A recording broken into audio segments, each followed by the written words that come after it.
Good evening, ladies and gentlemen. Today we had series of network challenges trying to go live at about 8 p.m. and it wasn't possible, but we're up now.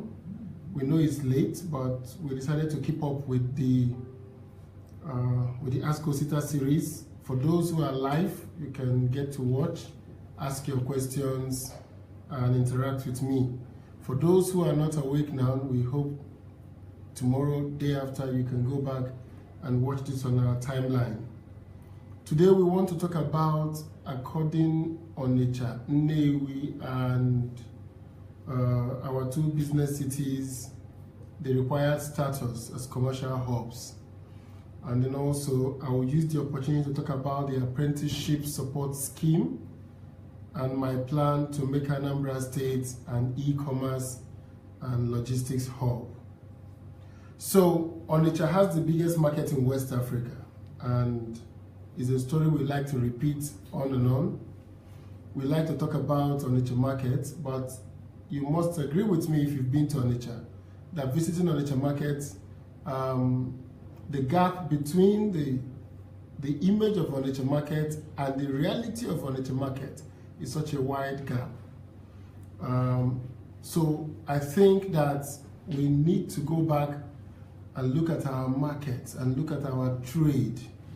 Our trade has to come up to the 21st century. Nnewi is known for its industrial commercial nerve center of Anambra State. Nnewi is reputed to have the largest number of millionaires in Africa per capita.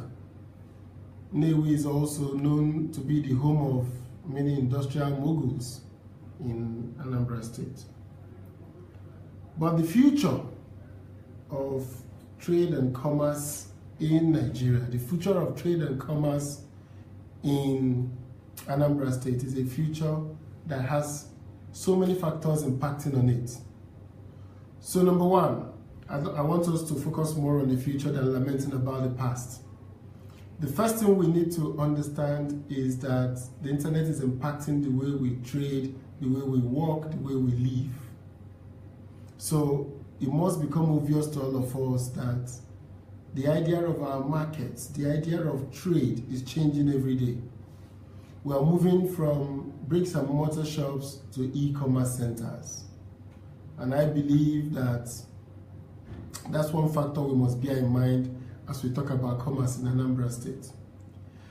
The second part that is impacting it is the presence of large multinationals who are in the retail business. So we have a company like ShopRite in Nigeria. We have Game in Nigeria. And behind Game, if I'm correct, is Walmart coming into Nigeria behind Massmart, the owner of Game. So at the end of the day, we're going to find that people gradually migrate to those big shopping malls like it has happened in developed countries where you can buy anything you can think of. And those companies are well capitalized with huge sums of money that the cost of their products are far less than the mom and pop shops we have who are selling small items and who go to trade in China with $500,000, $1 million. These guys, Walmart is trading with $400, $500 million worth of trade with their Chinese manufacturers. So they are going to impact in the way we do business as they continue to roll out. At the last count, I'm sure we're getting close to 20 ShopRite business shops in Nigeria, and that will impact the way we do business here. The third thing that will impact the way we do business is the development of logistics. So logistics is growing.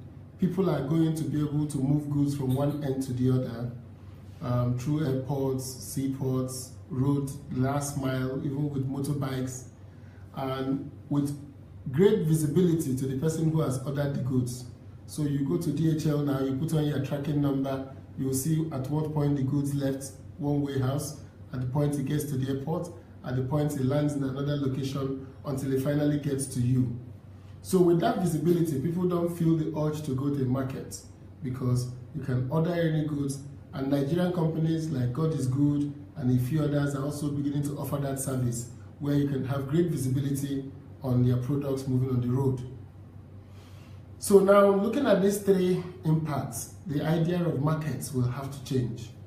And for us to change it, we need a government that can think through the infrastructure we need to promote this type of trade, think about the human beings we need to power this type of trade, and support the businesses that can change the way we trade in and around our state. So for our state not to be left behind, for it not to become a relic of the past, we need to begin to invest in the future. So what is my game plan? As governor of Anambra State, I will invest, first of all, massively in redoing the physical infrastructure in the market. Building roads inside the market, building facilities for people to come into the market, have good eating area, have good restrooms, have good car parks, and then good warehouses to allow our traders to be able to pack their goods very well. Now, with those in place, we will then go to the next stage of providing high-speed internet facility in the market.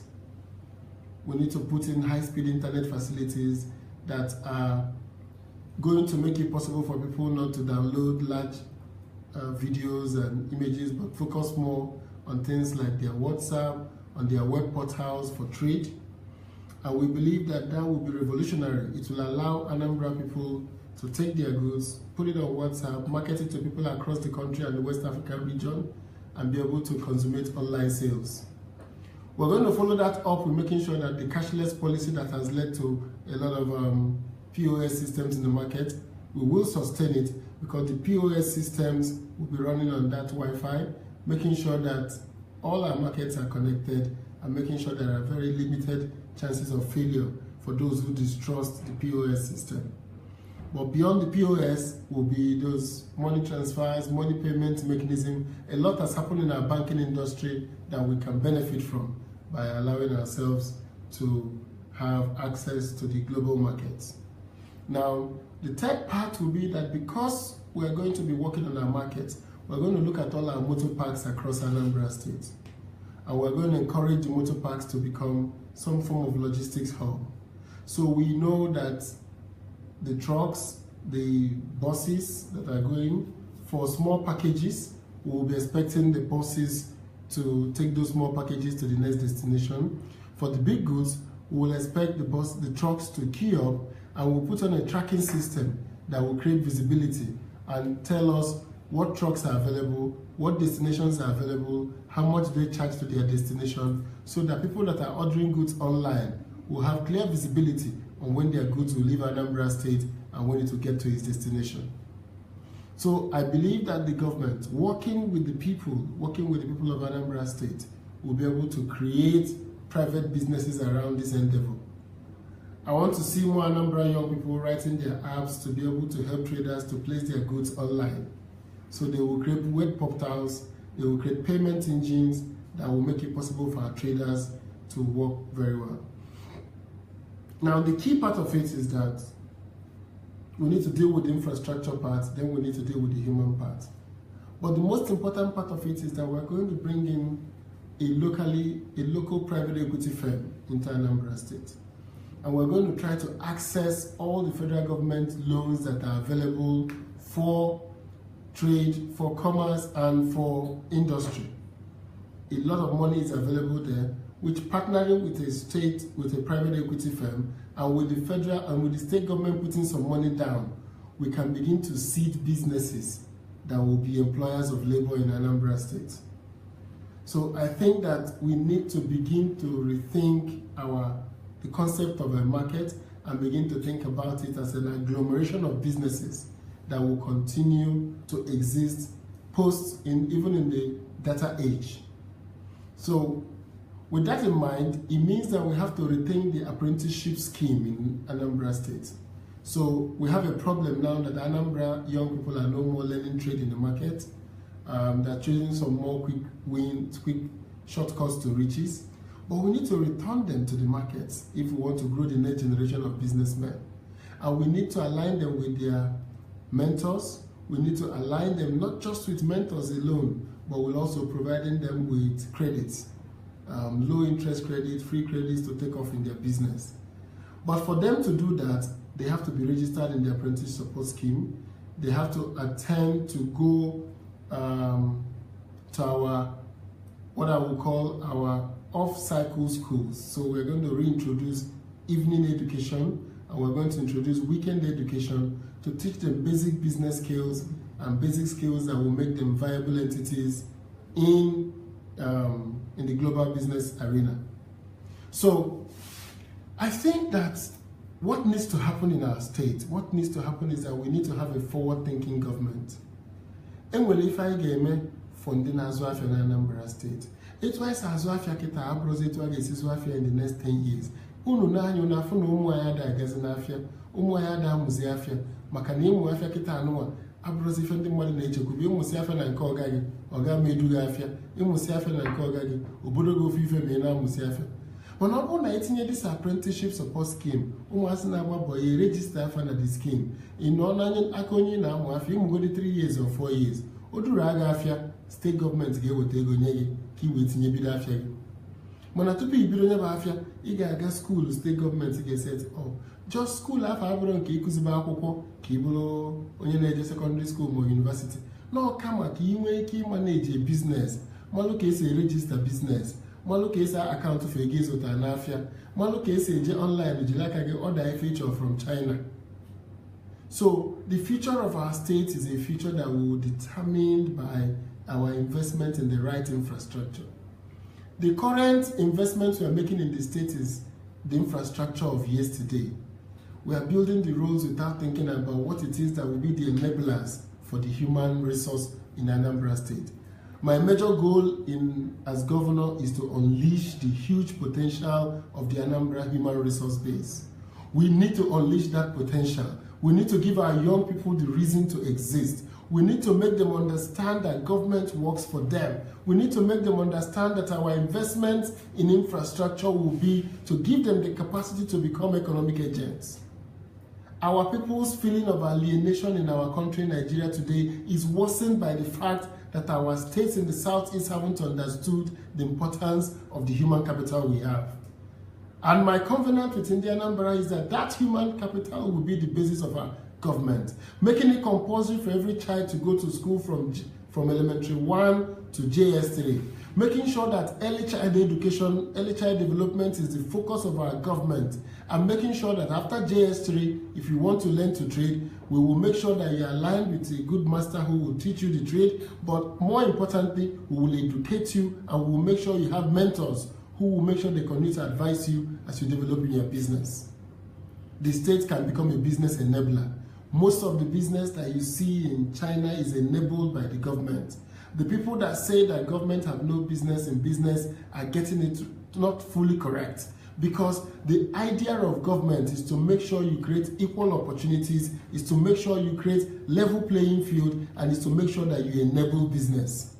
So when we have a government that decides that what he needs to do is to stay on the billboards and talk about what they are doing, then we know that that government has lost focus. It has lost the reason to exist. A government that rules from billboards and from PR documents and from television programs cannot work for the people of Anambra State. We need a government that will roll its sleeves, that will enter our markets, that will rebuild our markets, that will make trade fairs to become a regular feature of our state. I will work with the Anambra State Chamber of Commerce and make sure that every month, one trade section in Anambra is doing an exhibition, a trade fair, to bring more visitors into our state, to encourage more Nigerians that Anambra is truly home for all. People are afraid to come to our state because the difficulty in going to our market, the debt in our market, the poor management of our market system. We cannot exist like this in the 21st century. And I believe that the people are ready to move on to the next level. It's just that we have a government that is backward, a government that is designed to rule just on the pages of newspaper. What we need today is a government that will roll its sleeves, go into the markets, go into what matters to the people, and deliver real value to our people. And I speak like this because I understand the challenges of developing a government that cares for the people. So In dealing with our markets, like I said, we will apply our pyramid 4-step approach. We will seek to know. We will seek for knowledge. We will take inventory of all our markets. We will take a snapshot of how our markets look, and we will create a picture of how we want our markets to look. We will create a shared vision. We will map out a vision. Our knives product, our knowledge, vision, execution, and sustainability requires us to get a shared vision with our traders. Once we have a shared vision, we are going to execute seamlessly. We are going to execute relentlessly to make sure we create value. And once we execute, we are going to work for sustainability to ensure that whatever we do today will remain sustained. So we need to go through regulatory framework. We need to organize the markets into cooperatives. We need to organize the markets into systems and work to make sure that we sustain it. Anambra State will then become not just a trade center, not just a person with the largest market in West Africa, but truly an African success story, a market that is available to the global audience via the internet, a market that is available to the whole country via e-commerce and logistics. I don't think Nigeria Ndibo must cede the e-commerce space to the developments that is going on today in Yaba, Lagos. If we do not move early to make sure that Anambra State regains its rightful as a trade hub of Nigeria by creating an e-commerce center, then we'll be losing out at great opportunities. So today, I have told you 3 key things we will do. We will physically rebuild our markets to make sure that it's welcoming and accommodating of people who come here to trade. But we'll also make sure that our markets are not constrained by our geography. We will make sure that we provide free internet services in our market to ensure that our traders can project their goods beyond their markets. And thirdly, we will bring an apprenticeship support system, a support scheme, to ensure that our next generation of businessmen are properly mentored, properly trained, and prepared for the future of business. So the apprenticeship support scheme will be to be built on top of our market system, on top of our e-commerce, on top of our logistics business. It is going to be a symbiotic relationship, bringing logistics, trade, and the human beings together to unleash the potentials of Anambra State. In the Anambra, even now you know, on November 18th, Kutano tunye nu vote ebe selisiago, makana muwa Osita Chidoka, ga-eme ka ọdịmma ndị Anambra bụrụ ife izizi ga-adị na tebụl. Ife anyị ga na-ekwu na Nigeria bụ maka ọdịmma ndị Anambra. Gọọmenti anyị amachi from billboard, anyị ga-achị from the market, anyị ga-achị from the schools, anyị ga-achị from the hospitals. You will see us everywhere because we will not be on the billboards. Ndị Anambra will be our billboards. Wherever they go in the country, they will proudly say, I am from Anambra State, where things work, where government works. And we have the capacity, we have the potentials to make that work. So, Anma Yunu, on November 18th, Kono Tunye vote Nebe Selisiago, vote for UPP on November 18th. Voting for UPP means that you are voting for the future of Ndibo. It means that you are voting for the courage and the boldness of Ndibo. It means that you are voting against those who have said they will relegate us to second class, who have said that we are unequals in an equal country. It means that you are voting against those who have subjected themselves as slaves to people outside of Igbo land. Our vote on November 18 for UPP is a vote for Ndibo. It is the loudest referendum we can do to tell Nigerians this is where we stand. We believe in Disiago. We believe in self-determination. We believe that our people should go out to Abuja and say to the of our engagement with the country. So I'm my in the bag. I want to vote on November 18. Can our markets bullet the mother Obiangula Defanobi, can Ijezafia Yalibeba na Tafufu, and can our next generation of traders and businessmen, Bulundas will as name business, Ndakwadolo by government, to become truly a home for all and a business for all for Ndibai.